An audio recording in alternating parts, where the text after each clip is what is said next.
This is Mellissa Thomas of Florida National News here at the Hilton Inn in Altamonte Springs for this year's Lincoln Day dinner hosted by the Seminole GOP Executive Committee.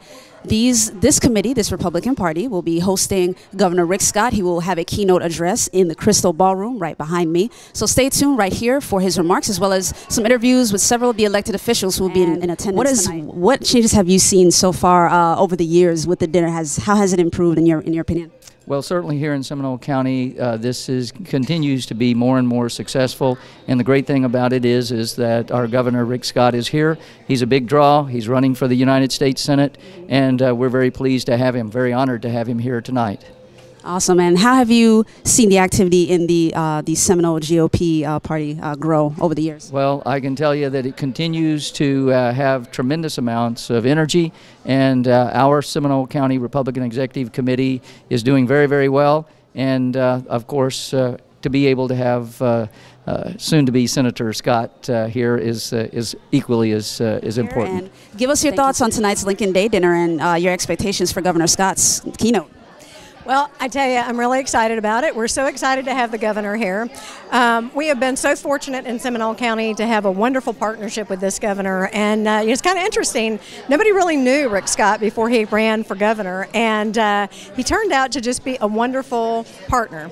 And Seminole County has been the beneficiary of so much of his leadership. We have created over 2,500 jobs, high-wage paying jobs, which have resulted in about 3,000 additional jobs support jobs being created. Over $200 million in economic impact for our county. And so he has just worked lockstep with us to make sure that Seminole County stays at the top of the list, with our college, with our schools, just with everything going on. So we're just thrilled to have him here tonight. Well, you know, I'm a lifelong Republican, and I've lived in Seminole County 61 years, so I've seen a lot of different leadership changes over the years. But I think that under Catherine Townsend's leadership, and with Kim and Michelle and all of the other strong people that are pulling the Republicans back together, I think that you know, we're on the right road. Well, I tell you what, I love going to Lincoln Day dinners because it's a rally of sorts, but it's a rally about those folks that care about our party, and that's, you know, we really do need to have a strong party, and Seminole County has a wonderful Republican Party, and so they put the party on every year to accentuate the good about what we do for Republicans in Seminole County. Well, actually, I'm here tonight with some of the guys that have been in the party for 30 years, and we were talking about that on the way in. I mean, we've really grown this party. You can see from the attendance tonight, it's a great night. It's really an honor to have the governor here. You can tell he's in a statewide race, and he picked Seminole County. So when I ran back in 2010, I think the first thing people said, somebody with a business person with no experience in politics, no experience in government, there's not much of a chance, one, that I win the race, and two, if I won the race, that we could get anything done. In 4 years, 832,000 people lost their jobs. 832,000 people. Home prices in 4 years dropped 48%. The day I got elected, 44% of homes were worth less than their mortgages. All across the state, homes are being foreclosed on, and cars are being repossessed. More people are leaving our state at times than even moving into our state. That's just not like the history of what Florida should be like. So I ran on a very specific campaign to get our state back to work. 7 steps to 700,000 jobs over 7 years.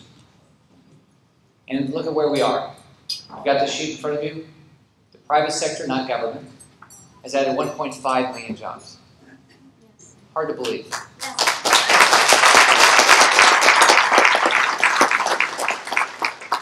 Today, just over 50,000 people are receiving unemployment benefits. Just over 60,000 people are on welfare.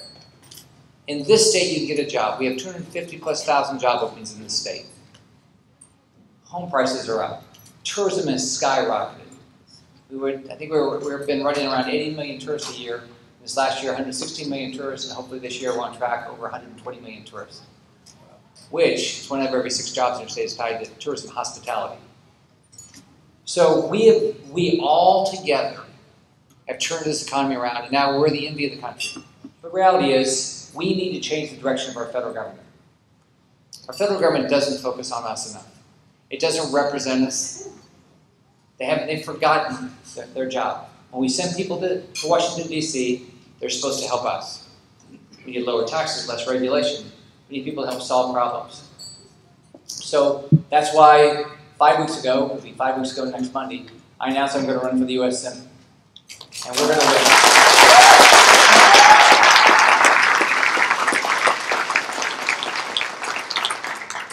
The first thing the naysayers will say is, you know what, one person could not make a difference. They said one person could not change Washington, D.C. Reality is, they told me that all my life. You can't change this, you can't build that, you can't do any of these things. The truth is, if we send people to Washington that just are talkers, not doers, the same thing's going to happen. If we send the same people with the same ideas to Washington, we're going to get the exact same result. But I clearly believe that if we send people to Washington that are to be focused on getting something done, we'll get things done. We clearly can change the direction of D.C. Reality is, we don't have a choice but to change the direction of D.C.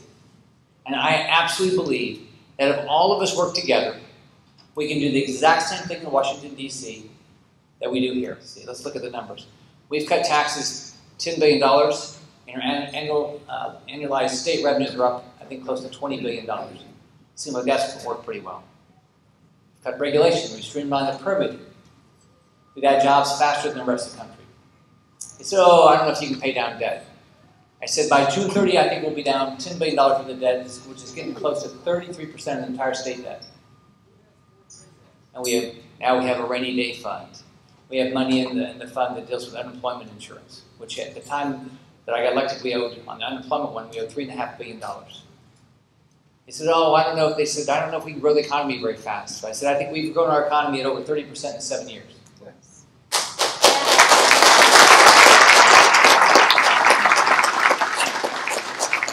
So there's no reason that we can't change the direction of Washington. Now, when I ran in 2010, by election day, you knew exactly the reason to vote for me. I put out a very specific campaign, or a platform, exactly what I was going to do. And some people were hoping afterwards I wouldn't. But I said exactly what I was going to do, and that's what we set out to do.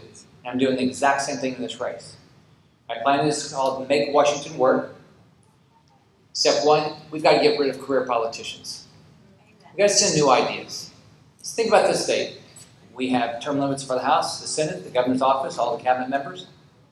Most states have it for governors, which they should. We have it for the president. Why don't we have it for Congress? Think about it. If you want a different result, do you do the exact same thing year after year? No. You know you have to change.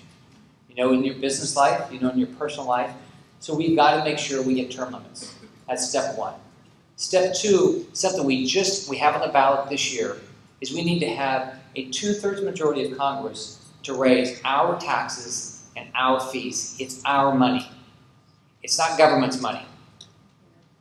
This fall on the ballot, Amendment number 5, in Florida we have this. And as long as we vote for it, which I hopefully it'll pass, then future legislatures are not going to be able to raise their taxes and fees unless they have to take a real in-depth thought about it. They have to think about it. And when do they do it? By the way, when do they do it? In the worst times. When we're struggling because our economy is bad, government never wants to rein in their costs. We have to rein in our costs. Government should live within its means. All the things that we've done in Florida can be done in Washington, D.C. Because in this country, anything's doable. Now, you've got to fight for it. There's no guarantee of it. But the reality is, every child that grows up in this country, and the way I think about my job, is every kid like me growing up should have the same chance as every other kid. And think about, that's what we all believe in, that's what our parents told us, but think about how much better society that is. Think about our state, and just, if you stop and think about where we are today, that's because of all the things that you have done, the people you've elected have done, you can just stop and brag for a second. 1.5 million jobs, 3.9% unemployment rate, down from, it was over 10% 8 years ago. We, according to the U.S. News and World Report, the best higher education system in the country. Our K-12 system, we are the only state last year that had student achievement gains. Awesome. Think about that. I was talking to somebody last night at dinner, And they said, why wouldn't everybody want to live here? Yes. And they, if you look at the numbers, they seem like they are. And they go over 10,000 people a year are moving here. You know, and if you look at our economy for a second, look at all these tourists. You know, we'll have hopefully 120 plus million tourists. They're paying about 25% of our sales taxes. They come here, they don't buy homes. I mean, they buy homes and don't use them and pay property taxes. We've got the best business model in the world of a government, and it's working. So we have to just keep fighting for these things. The system that we all believe in, we got to fight for it. Now, I can tell you that I'm gonna work my tail off. They told me that when I went to Tallahassee, I probably wouldn't fit in. I probably haven't. I'm probably not going to fit into Washington, D.C. either. But I'm good right now. News. We just wrapped up Governor Rick Scott's keynote for the Seminole GOP Executive Committee's Lincoln Day dinner. He spoke very vociferously on the importance of creating jobs here in Florida during his time as governor, and his first duty as senator when he gets elected, as he said, is that he is going to work on term limits for Congress, because as he mentioned in the keynote, as you saw, he talked about term limits for state elected officials and for Senate, of course. So why doesn't Congress have that? So that was his first priority when he gets to Washington. He mentioned the fact that he didn't fit in while he was governor here, and that he likely won't fit in when he gets to D.C. as well.